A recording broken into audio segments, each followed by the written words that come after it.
بسم اللہ الرحمن الرحیم الحمدللہ رب العالمین والعاقبۃ للمتقین والجنۃ للمؤمنین والنار للمنافقین والکافرین الصلاۃ والسلام علی اشرف الانبیاء والمرسلین وخاتم النبیین وشفیع المذنبین ورحمۃ للعالمین ابی القاسم محمد وعلى آله الطيبين الطاهرين المعصومين المظلومين المنتخبين المنتجبين ولعنة الله على أعدائهم وغاصب حقوقهم ومنكر فضائلهم ومصائبهم وعظمتهم وحرمتهم وولايتهم وغيبتهم أجمعين. أما بعد قال سبحانه وتعالى في محكم كتابه المجيد وخطابه المتين وقوله الحق وهو أصدق القائلين. بسم الله الرحمن الرحيم. إنما يريد الله ليذهب عنكم الرجس أهل البيت ويطهركم تطهيرا.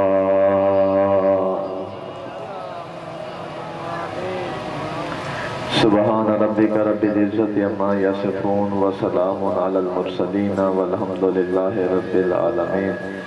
اما بعد قال رسول اللہ صلی اللہ علیہ وآلہ وسلم ان الحسین مصباح الہدی وسفینۃ النجات. صلوات ایک بلند آواز سے تلاوت فرما دیں. اللہم صلی علی محمد وآل محمد وعجل فرجہم. سدا سلامت رہیں یہ حسین کے عزادار، سدا سلامت رہیں آپ علی ولی اللہ پڑھنے والے، سدا سلامت رہیں محمد رسول اللہ کا کلمہ پڑھنے والے. نوکری شروع ہو گئی. بندہ حکیم نے سب سے پہلے، کیونکہ آج مجمع شیعہ سنی کا ہے، ہر مکتب فکر کا ہے، اور یہ حسین کی مجلس ہسپتال کی طرح ہے جہاں ہر مکتب فکر کا بندہ آتا ہے. سب سے پہلے قرآن مجید کی آیت پڑھی، اس کے بعد کائنات کے رسول کا فرمان پڑھ کے اپنے شیعہ سنی بھائیوں کو یہ پیغام دیا کہ مذہب شیعہ خیر البریہ اثنا عشریہ کسی کے تصور اور تخیلات کا نام نہیں ہے. یہ وہ عظیم مذہب ہے جس کی بنیاد یا اللہ کے قرآن پر ہے یا مصطفیٰ کے فرمان پر ہے. بشری تقاضا ہے، یقیناً آپ تھکے ہوئے ہیں اور گرمی بھی بہت ہے، مگر آپ نے ذہن میں کربلا کی گرمی کو ذہن میں رکھنا ہے. یہ گرمی کربلا کی گرمی سے زیادہ نہیں ہے، یہ گرمی حسین کے امتحان سے زیادہ نہیں ہے. تھوڑا سا جاگ کے سنیں گے تو ایک فکر، ایک پیغام آج کے حوالے سے آپ کو دینا چاہتا ہوں. وہ یہ کہ خدا کی قسم واحد آپ کسی بھی کائنات کے اندر کوئی محفل کا نام آپ رکھیں اور اس محفل میں آپ محفل میلاد النبی رکھیں تو اس میں صرف نبی کی نعتیں پڑھی جاتی ہیں. کسی محفل کا نام آپ محفل قرآن کانفرنس رکھیں، اس میں فقط قرآن کی باتیں ہوتی ہیں. توجہ میری طرف کرنا. جس میں آپ محفل میلاد النبی رکھیں صرف نبی کی نعتیں پڑھی جاتی ہیں. اگر کسی قرآن کی محفل رکھیں تو صرف قرآن کی باتیں ہوتی ہیں. لیکن خدا کی قسم 10 محرم میں بیٹھنے والوں، واحد یہ ذکر حسین ہے. مجلس حسین کی ہوتی ہے، ذکر اللہ کا ہوتا ہے. مجلس حسین کی ہوتی ہے، جاگ کے سننا تھوڑا. مجلس حسین کی ہوتی ہے بزرگوں، ذکر اللہ کا ہوتا ہے. مجلس حسین کی ہوتی ہے، ذکر آدم کا ہوتا ہے. مجلس حسین کی ہوتی ہے، ذکر ابراہیم کا ہوتا ہے. مجلس حسین کی ہوتی ہے، ذکر موسیٰ کا ہوتا ہے. مجلس حسین کی ہوتی ہے، ذکر مصطفیٰ کا ہوتا ہے. مجلس حسین کی ہوتی ہے، ذکر علی کا ہوتا ہے. کیوں؟ جب حسین کی مجلس میں آدم کا ذکر ہو تو شیطان کو تکلیف ہوتی ہے، ابراہیم کا ذکر ہو تو نمرود کو تکلیف ہوتی ہے، موسیٰ کا ذکر ہو تو فرعون کو تکلیف ہوتی ہے، مصطفیٰ کا ذکر ہو تو کافر کو تکلیف ہوتی ہے، علی کا ذکر ہو تو منافق کو تکلیف ہوتی ہے، حسین کا ذکر ہو تو وقت یزید کو تکلیف ہوتی ہے. واحد یہ مجلس حسین ہے. اور خدا نے حسین کو اتنا عظیم بنایا، اتنا عظمت کا مالک بنایا حسین ابن علی کو کہ جو اپنے گناہگار کو علیہ السلام بنا سکتا ہے. اس لیے کہ آپ قرآن جانتے ہیں. واحد یہ 10 محرم کا دن تھا جب زہرا کا لال میدان کربلا میں تھا تو آواز پروردگار یا ایتھا النفس المطمئنہ ارجعی الی ربک راضیۃ مرضیہ. یہ بہت بڑی بات ہے، بہت بڑی بات ہے. کیا کہا پروردگار نے؟ اے نفس مطمئنہ کے مالک حسین، میری طرف لوٹ آ. آپ فرمائیں یہ کہتے ہیں کہ خدا ہم سے راضی ہو، خدا ہم سے راضی ہو۔ حسین کی عظمت سننا، پروردگار قرآن میں کہہ رہا ہے میں تجھ سے راضی ہوں، تو مجھ سے راضی ہو جا۔ حسین کو اللہ کہہ رہا ہے میں تجھ سے راضی ہوں، تو مجھ سے راضی ہو جا۔ اور یہی وجہ ہے کہ جب خدا نے حسین کو یہ کہا کہ تو مجھ سے راضی ہو جا، تو خدا نے حسین نے کیا کہا کہ پروردگار الہی ترکت الخلق ترا فی ہواک، الہی یہ جو حسین ابن علی یہ زہرا کا بیٹا اس پوری کائنات کو ٹھوکر مار رہا ہے سوائے تیری محبت میں، تیری محبت کو حاصل کرنے کے لیے حسین پوری کائنات کو چھوڑ کے جا رہا ہے۔ الہی التمت العیال تیرات، اپنے بچوں کو یتیم کر رہا ہوں، علی اکبر کے سینے سے برچھی کو نکال رہا ہوں، سکینہ کے تماچے برداشت کر رہا ہوں، کیوں؟ تاکہ حسین تجھے دیکھ سکے، حسین تجھے دیکھ سکے۔ خدا کے لیے حسین نے سب کچھ لٹایا، دین لٹایا، اپنا مذہب حسین نے، اپنا گھر لٹایا، اپنی بہنوں کی چادریں لٹائی، کیوں؟ تاکہ سنی، یہ آج اور آپ میں بحث کرتے ہیں شیعہ ہے یہ سنی ہے، خدا کی قسم کربلا کے میدان میں حسین قربانی نہ دیتا تو کائنات میں نہ کوئی شیعہ ہوتا نہ کوئی سنی ہوتا، نہ کوئی شیعہ ہوتا نہ کوئی سنی ہوتا۔ آج جنگ شیعہ اور سنی کی نہیں ہے، آج جنگ حسینیت اور یزیدیت کی ہے۔ آج دیکھنا یہ ہے کہ حسینی کون ہے اور یزیدی کون ہے۔ آپ دیکھیں کسی بھی مذہب میں جو اللہ کا کلمہ نہ پڑھتا ہو، محمد رسول اللہ کا کلمہ نہ پڑھتا ہو، انڈیا میں چلے جاؤ، ہندوؤں میں چلے جاؤ، سکھوں میں چلے جاؤ، عیسائیوں میں چلے جاؤ، کوئی بھی یزید کو رضی اللہ نہیں کہتا، کہے گا تو کون مسلمان، کہے گا تو کون مسلمان۔ دکھ اس بات کا ہوتا ہے دین بچانے والا بھی برابر بناتے ہیں، دین بچانے والا بھی برابر بناتے ہیں، دین پہ حملے کرنے والوں کو بھی برابر بناتے ہیں۔ منبر حسین ہے تقریر لائیو چل رہی ہے، جو سزا دو سکتے ہو۔ خدا کی قسم جب سے تم نے یزید کو رضی اللہ لکھا تب سے تم نے سارے رضی اللہ کو مشکوک بنا دیا، جب سے تم نے یزید کو رضی اللہ لکھا تب سے تم نے سارے رضی اللہ کو مشکوک بنا دیا۔ اب قیامت تک جس کے ساتھ رضی اللہ ہوگا ہمیں دیکھنا پڑے گا اندر کہیں یزید تو چھپا ہوا نہیں ہے، بلا جات کے سنو گے تو بات سمجھ میں آئے گی، ہمیں دیکھنا پڑے گا اندر کوئی یزید تو چھپا ہوا نہیں ہے۔ اب یہ سوچ کیسی ہے کہ اگر حسین مارا گیا، اکبر مارا گیا، غازی مارا گیا تو کیا ہوا؟ اللہ کی مرضی تھی، اللہ کی مرضی کے بغیر پتہ نہیں ہلتا، اللہ کی مرضی کے بغیر پتہ نہیں ہلتا، جو کچھ کرواتا ہے وہ اللہ کرواتا ہے۔ حسین مارا گیا تو کیا ہوا؟ اللہ نے کروایا، اللہ نے کروایا، اللہ نے کروایا۔ آج 10 محرم کا دن ہے، شیعہ سنی کا مجمع ہر مکتب فکر کا بندہ بیٹھا ہے، نوکر یہی بات تم سے کہہ رہا ہے اگر تمہارا یہ عقیدہ ہے، کسی مولوی کا یہ عقیدہ ہے، جو یہ کہتا ہے جو کچھ کرواتا ہے وہ اللہ کرواتا ہے۔ حسین کو مروایا اللہ نے، علی کو منبر نہ ملا تو اللہ کی مرضی، زہرا کو ہاتھ نہ ملا تو اللہ کی مرضی۔ آج ڈاکے کی چوٹ پر میں تجھ سے کہتا ہوں اپنے عقیدے پر قائم رہنا، پیچھے نہ ہٹنا، جو کرواتا ہے وہ اللہ کرواتا ہے۔ جب یہ شیعہ قوم حسین کے قاتلوں پہ تبرہ کرے، زہرا کے چوروں پہ تبرہ کرے، علی کے غاصبوں پہ تبرہ کرے، دکھ ہوگا مجھے اس ہاتھ پر جو ولایت علی پہ بلند نہ ہوگا۔ جب ہم زہرا کے چوروں پہ لعنت کریں، حسین کے قاتلوں پہ لعنت کریں، علی کے غاصبوں پہ لعنت کریں تو پھر ناراض نہ ہوا تھا، اس لیے کہ جو کچھ کرواتا ہے وہ اللہ کرواتا ہے۔ آج کے سنو گے جو کرواتا ہے وہ اللہ کرواتا ہے۔ اور آج میں ڈنکے کی چوٹ پر اپنے ماتمے سے کہوں گا ہلکے کے ماتمے میرا ہاتھ بلند کر کے مجھے بتا دینا کہ یہ ہلکے کے ماتمے بیٹھے ہو۔ آج یہ آپ کے حسین نے فقیر آپ سے کہنے لگا جب بھی جلوس میں جانا پہلے سے زیادہ اپنا جذبہ باندھنا، پہلے سے زیادہ حسین کے عزادارے میں اپنے سینوں پہ ہاتھ مارنا، اس لیے کہ لوگ آپ کو یہ کہتے ہیں کہ یہ حسین کا ماتم نہ کیا کرو، حسین کا ماتم نہ کیا کرو، جبکہ کرتے ہم ہیں تکلیف تمہیں ہوتی ہے، کرتے ہم ہیں تکلیف تمہیں ہوتی ہے، کرتے ہم ہیں تکلیف تمہیں ہوتی ہے۔ آج کے بعد پوری جوش و جذبے کے ساتھ کرنے کو محسوس نہیں کرنا، شبیر کے ذکر میں، شبیر کی جلسوں میں جتنا ہو سکے تیزی سے ماتم کرنا، اس لیے کہ یہ ہاتھ تمہارے سینوں پہ نہیں شبیر کے دشمن کے منہ پہ تماچا لگا ہے۔ رجاء کے سمجھ میں یہ ہاتھ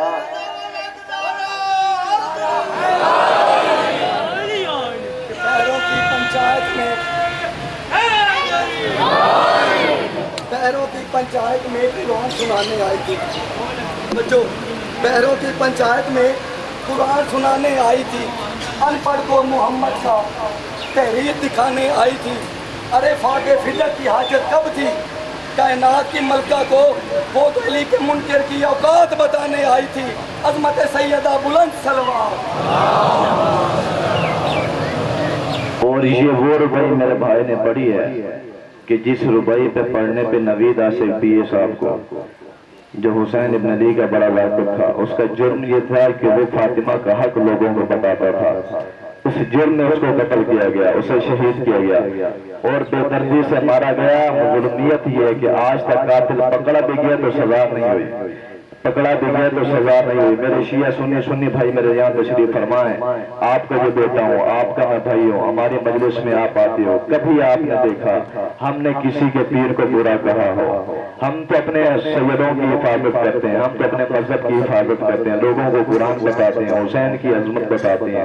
یہ آپ کو غلط بتا رکھا ہے کہ شیعہ یہ کرتے ہیں، شیعہ یوں صحابہ کو کہتے ہیں۔ خدا کی قسم ہم تو صحابہ کے پاؤں کی خاک کے برابر بھی نہیں، ہم تو صحابہ کرام کی جوتی کی جو مٹی ہوتی ہے اس کو ہم اپنی آنکھوں کا سرما بناتے ہیں۔ شرط یہ ہے کہ اس سے فاطمہ راضی ہو، بطول جس سے راضی ہو ہم اس صحابی کو مانتے ہیں، جس سے بطول ناراض ہو ہم اسے کبھی صحابہ نہیں مانتے۔ مر تو سکتے ہیں، صحابی تسلیم نہیں کریں گے، صحابی تو دور کی بات ہے، جس سے زہرا ناراض ہو ہم اسے مسلمان بھی نہیں مانتے، ہم اسے مسلمان بھی نہیں مانتے، اس لیے کہ میرے مصطفیٰ نے فرمایا جس سے فاطمہ راضی ہوگی اسی سے اللہ راضی ہوگا، اور پھر جس سے اللہ راضی ہو اسی کو رضی اللہ کہا جاتا ہے۔ تھوڑا جاگ کے سنو گے تو بات سمجھ میں آئے گی۔ جس سے اللہ راضی ہو اسی کو رضی اللہ کہا جاتا ہے، اسی کو رضی اللہ کہا جاتا ہے، جس سے فاطمہ ناراض ہے۔ اور یہی بات تھی اگلے دن میں نے آپ سے کہا تھا کہ جب جبرائیل حسین کا درزی بن کر زہرا کی چوکھٹ پر آیا تو تقوی بات کیا، حفیظہ نے اندر سے کہا کون کہا حسین کا درزی، کون کہا حسین کا درزی، کون کہا حسین کا درزی۔ حفیظہ نے کہا جو تم ہو وہ کیوں نہیں بتاتے، جو تم ہو وہ کیوں نہیں بتاتے؟ کہا کیونکہ فاطمہ نے یہ کہا کہ میں اس کا درزی ہوں، فاطمہ نے یہ کہا کہ میں اس کا درزی ہوں۔ کیا بطول کلام کو اگر میں رد کروں، توجہ کرے گا، بطول کے جبریل کہہ رہا ہے، بطول کے کلام کو اگر میں رد کروں تو یہ الہی فیصلہ ہوتا ہے، جو فاطمہ کے کلام کا مقابلہ کرے وہ کل بھی لعنت اللہ تھا، وہ آج بھی لعنت اللہ ہے۔ یہ سید الملائکہ کا فکرہ تھا، سید الملائکہ ہو کر کیا کہہ رہا ہے کہ میں حسنین کا درزی ہوں، کیونکہ زہرا کے منہ سے یہ نکلا کہ یہ میرا درزی ہے۔ تو جو یہ نہیں بھائی جناب سارے تشریف فرمائے، اہل سنت بھائی آپ کے لیے ایک واقعہ پڑھنے لگا ہوں۔ بزرگوں مدینہ میں ایک صحابی رسول نے، میرے اہل سنت بھائی تشریف فرمائیں، میں آپ کو یہ بتانا چاہتا ہوں جو بندہ حسین کی عظمت کو سلام کرے، حسین سے محبت کرے تو فائدہ کیا ہوتا ہے، فائدہ کیا ہوتا ہے؟ صحابی رسول تھا، مدینے میں منت مانگی، منت پوری ہو گئی، زہرا کے بابا کے سامنے آیا، سلامت نے آپ کی نیاز کو بولو، زہرا کے بابا کے سامنے آیا کہ یا رسول اللہ، اور آپ جانتے ہیں کہ مذہب اہل بیت میں محمد کی شریعت میں جب منت پوری ہو جائے تو اسے پورا کرنا واجب ہوتا ہے۔ کہ میری منت پوری ہوگی، منت میں نے مان لی پوری ہو گئی، اب منت یہ تھی کہ جس دن میری منت پوری ہوگی مصطفیٰ میرے گھر میں چل کے کھانا کھانے آئیں گے۔ تھوڑا توجہ کر کے سننا بات سمجھ میں آئے گی۔ مصطفیٰ میرے گھر میں کھانا کھانے کے لیے آئیں گے، خدا سلامت رکھے آپ کو، کھانا کھانے کے لیے آئیں گے۔ نبی نے کہا کیونکہ منت پوری ہو گئی، فرمایا میں زہرا کا بابا تمہارے گھر میں کھانا کھانے کے لیے آؤں گا، مجھے دیکھو میں زہرا کا بابا تمہارے گھر میں کھانا کھانے کے لیے آؤں گا۔ میرے نبی کی اپنی ایک طبیعت تھی، جب بھی کہیں جاتے تھے حسن حسین کے بغیر کہیں نہیں جاتے تھے، دائیں ہاتھ میں حسن کو لیا، بائیں میں حسین کو لیا، صحابی کے مقام پہ پہنچے، دسترخوان لگا ہوا تھا، میرے نبی نے کھانا کھایا، کھانا کھانے کے بعد میرے نبی نے اس کے لیے دعا کی، صحابی کے لیے دعا کی، دعا کرنے کے بعد یہ بھی سید کا طریقہ ہوتا تھا، آل محمد کی کریمی ہوتی تھی، جب بھی دسترخوان پہ بیٹھتے تھے اس کے بعد ان کے لیے دعائیں کرتے تھے، سلامت ان کے بعد ان کے لیے دعائیں کرتے تھے، نبی نے دعا کی، حسن و حسین نے آمین کہی۔ اب آپ سنیں جو نبی دعا کرنے والا ہو، حسین آمین کہنے والے ہوں تو کس کی مجال کی دعا قبول نہ ہو؟ تھوڑا جا کے سننا، میرے پیغمبر نے دعا کی، حسنین نے آمین کہی، دعا قبول ہو گئی۔ نبی فرماتے ہیں جب میں مدینے اپنے صحابہ کرام کے گھر سے نکلا، یہاں پر یہ لیبل لگایا جاتا ہم صحابہ کا ذکر نہیں کرتے، میں صحابی کی روایت سنانے لگا ہوں۔ صحابی نے مصطفیٰ کی دعوت کی، مصطفیٰ صحابی کے گھر آئے، کھانا کھایا، اسے دعا کی، حسنین بھی ساتھ تھے۔ اب مصطفیٰ فرماتے ہیں جیسے میں مدینے کا موڑ مڑا، میں نے دیکھا میرے پیچھے لوگوں کا ہجوم تھا، لوگوں کا ہجوم تھا۔ میں نے مڑ کے اپنے صحابی سے پوچھا یہ بندے کیسے ہیں جو تیرے گھر سے نکلے؟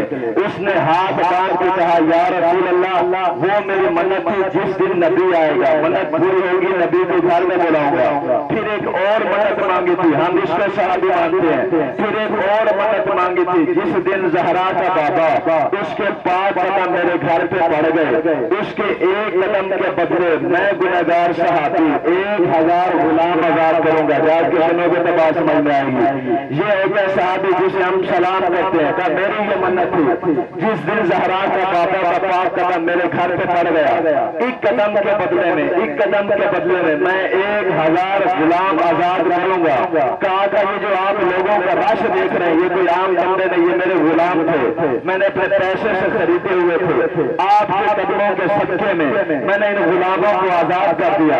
یہ منظر تیرے میرے مرشد حسین کو اتنا پسند آیا، اللہ اکبر، تیرے میرے مرشد حسین کو اتنا پسند آیا، دل میں دعا بھی کرتے جا رہے ہیں۔ اپنی ماں تک پہنچے، ماں فاطمہ کی قدموں پہ ہاتھ لگایا، اماں آج میرے نانا کے صحابہ نے میرے نانا کی بڑی عزت کی ہے، کھانا بھی کھلایا ہے، عزت و رفت بھی کی ہے، اور 1 قدم کے بدلے میں اس نے 1000 غلام آزاد کرایا ہے۔ سیدہ نے کہا حسین تو کیا چاہتا ہے؟ کہ اسے دیکھ کر میرا یہ دل چاہتا ہے میں بھی اپنے نانا کی دعوت رکھوں، میں بھی اپنے نانا کی دعوت رکھوں۔ فاطمہ نے اجازت دی، حسین مسجد نبی میں آئے، کہا نانا آپ نے صحابی کی دعوت قبول کی تھی، اگر آپ کا بیٹا حسین اپنے گھر میں آپ کے لیے کھانے کا انتظام کرے تو کیا آپ میرے گھر پہ آئیں گے؟ آپ میرے دسترخوان پہ آئیں گے؟ تیرے میرے رسول نے فرمایا کہ حسین تو نے مجھے بلایا، میں آ کر جب دن قیامت کے 1,24,000 انبیاء کی صف ہوگی، ان میں سے اکیلا میں سینہ تان کے کہوں گا اے انبیاء، اے اولیاء، اے اوصیاء، مجھ محمد مصطفیٰ کو پہچانو، اکیلا میں محمد مصطفیٰ ہوں جو حسین کے دسترخوان کا مہمان ٹھہرا تھا۔ تھوڑا جان کے سننا، اکیلا میں محمد مصطفیٰ ہوں جو حسین کے دسترخوان کا مہمان ٹھہرا۔ حسین کا کھانا تیار ہوا، زہرا نے اپنے ہاتھوں سے بنایا، توجہ اپنی عظمت کو دیکھنا، جتنے میرے اہل سنت بھائی یہاں پر تشریف فرما ہے، جو اپنے اپنے کاروبار اپنے گھروں کو چھوڑ کر حسین کی مجلس میں آئے ہو، حسین کی عظمت کو سلام کرنے کے لیے آئے ہو، اس لیے کہ آپ جانتے ہو حسین تمہارا بھی موسم ہے، حسین کائنات کا بھی موسم ہے، حسین کسی شیعہ سنی کا پیشوا نہیں ہے، ہر وہ بندہ کہ جس کے دل میں انسانیت ہو حسین اسی کا موسم ہے۔ آج اہل سنت بھائی اس بات کا اقرار کر کے اس مجلس میں بیٹھے ہو کہ تم حسین کے مانتے ہو، اپنے آپ کو حسین کا مقروض سمجھتے ہو۔ زہرا کا بابا فاطمہ کے دسترخوان پر آیا، حسین نے کھانا لگایا، مصطفیٰ نے کھانا کھایا، کھانا کھانے کے بعد مصطفیٰ نے دروازے پہ کیا دیکھا؟ مصطفیٰ فرماتے ہیں کہ تیرا میرا شاگرد اور امیر رسول ہے کہ جتنی دیر میں مصطفیٰ حسین کے دسترخوان پہ کھانا کھاتا رہا، میں نے دروازے پہ دیکھا سید الملائکہ جبرائیل انتظار کرتا رہا۔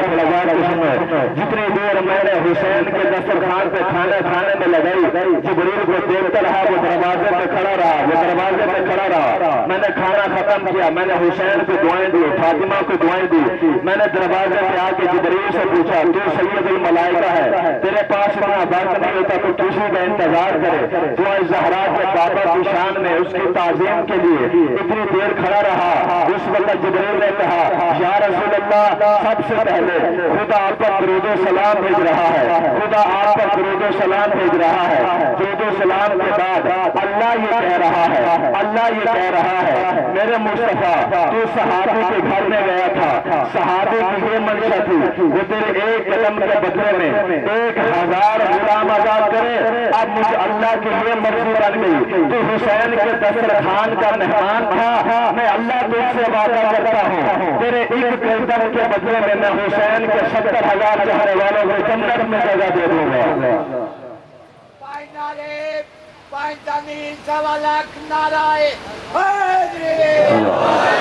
یہ حسین کی عظمت ہے، خدا کی قسم حسین کی عظمت، عزت حسین کو سمجھو۔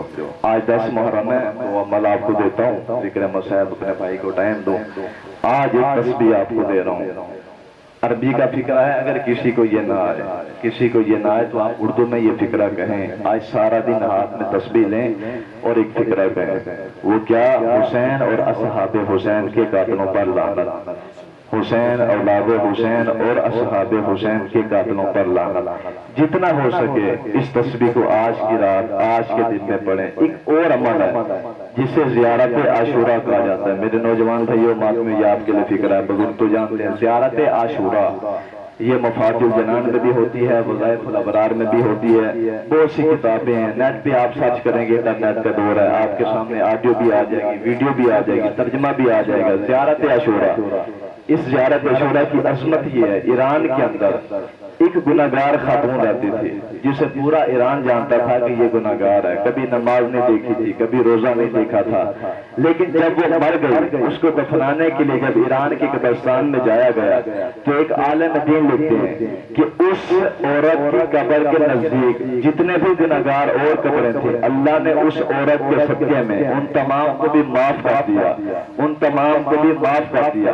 اب عالم دین خواب میں یہ دیکھتے ہیں اور تصور یہ کرتے ہیں، لوگوں نے آ کر بتایا یہ منظر کیا ہوا، گناہگار خاتون تھی، اس کے بدلے میں سارے گناہگار بخشے گئے، وجہ کیا ہے؟ عالم تڑپا، اس کے شوہر کے پاس آیا، کہا تیری بیوی کیا نیک تھی یا نہیں؟ اس نے کبھی نماز نہیں پڑھی تھی، روزہ نہیں رکھتی تھی، حج نہیں کیا، تو کہا تو اتنی جنتی کیسے ہوگی؟ اس کی قبر سے خوشبو آتی ہے، اس کی قبر سے خوشبو آتی ہے، جتنے گناہگار قبریں تھیں اس کے صدقے میں اللہ نے ان کو بھی معاف کر دیا۔ اس نے کہا اور تو کچھ نہیں کرتی تھی، ہر روز وہ گھر کی چھت پہ چلی جاتی تھی، ایک اس کے پاس چھوٹی سی کتاب ہوتی تھی، اس سے کچھ پڑھتی تھی۔ تو عالم دین نے کہا وہ کتاب کی زیارت تو کرو، وہ کتاب کون سی ہے؟ جب وہ کتاب ہاتھ پہ رکھی تو وہ زیارت عاشورہ تھی۔ کیا تھی؟ زیارت عاشورہ۔ انسان جتنا گناہگار ہو، جتنا خطا کار ہو، زیارت عاشورہ کی تلاوت کرو، آج کے دن زیارت عاشورہ پڑھو۔ میں نے آپ سے کہا حسین، اصحاب حسین، اولاد حسین کے قاتلوں پر لعنت بھیجو۔ تیسری بات پیغام دینا چاہتا ہوں، جب بھی ٹھنڈے پانی پہ نظر پڑے تو شبیر اور اصغر کی پیاس کو یاد کرنا، اس لیے کہ آپ کے میرے آقا حسین نے آخری وقت میں سید الساجدین سے یہ وصیت کی، بیٹا جب تو کربلا سے شام جانا یا کوفہ جانا اور مدینہ جانا، جب تیری ملاقات میرے کسی چاہنے والے سے ہو تو میرا اس کو سلام کہہ کے یہ پیغام دینا، قیامت تک جب بھی تم ٹھنڈا پانی پیو حسین کی پیاس کو یاد کرنا، میں تمہاری جنت کا ضامن بن جاؤں گا۔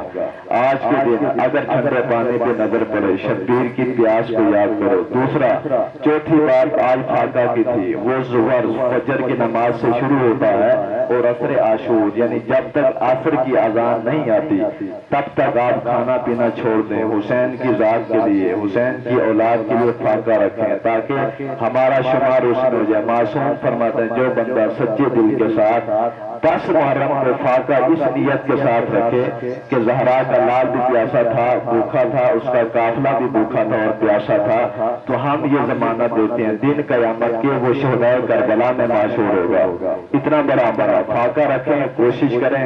میرے دوست اب آپ بزرگ بیٹھے ہیں جو سگریٹ بھی پیتے ہیں، نسوار بھی رکھتے ہیں، لیکن آج کے دن آپ یہ نیت کریں آپ نے یہ چیزیں نہیں کرنی، اس لیے کہ حسین کا گھر پیاسا ہے، حسین کا گھر بھوکا ہے۔ ایک فقرہ میں مسائب کا پڑھوں گا، میں اپنے چھوٹے بیٹے کو اور اپنے بھائی کو ٹائم دوں۔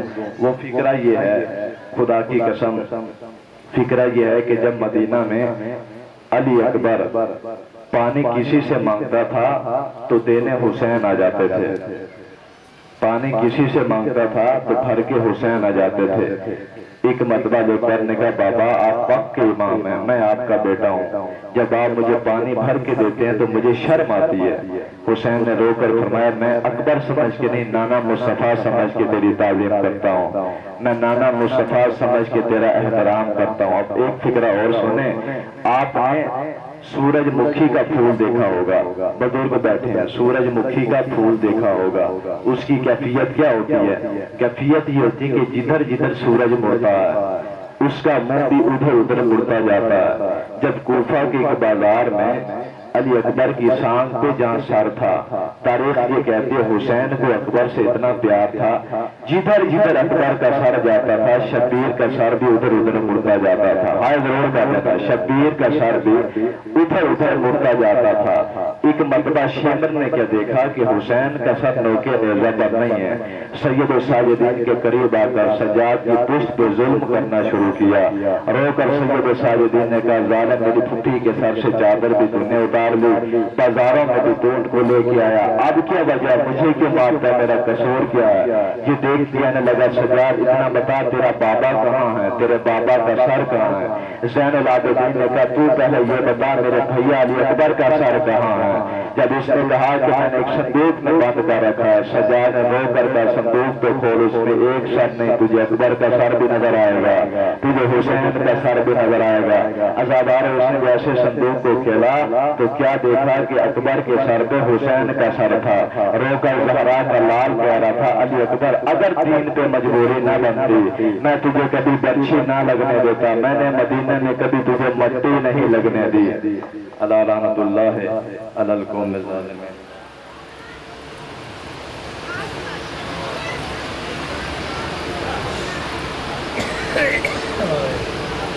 ہم حضرت علامہ مولانا سید علی حسنین نقوی ہون تمہارے سامنے کم سمجھا کے کاریل پسید شہنشاہ فضل اللہ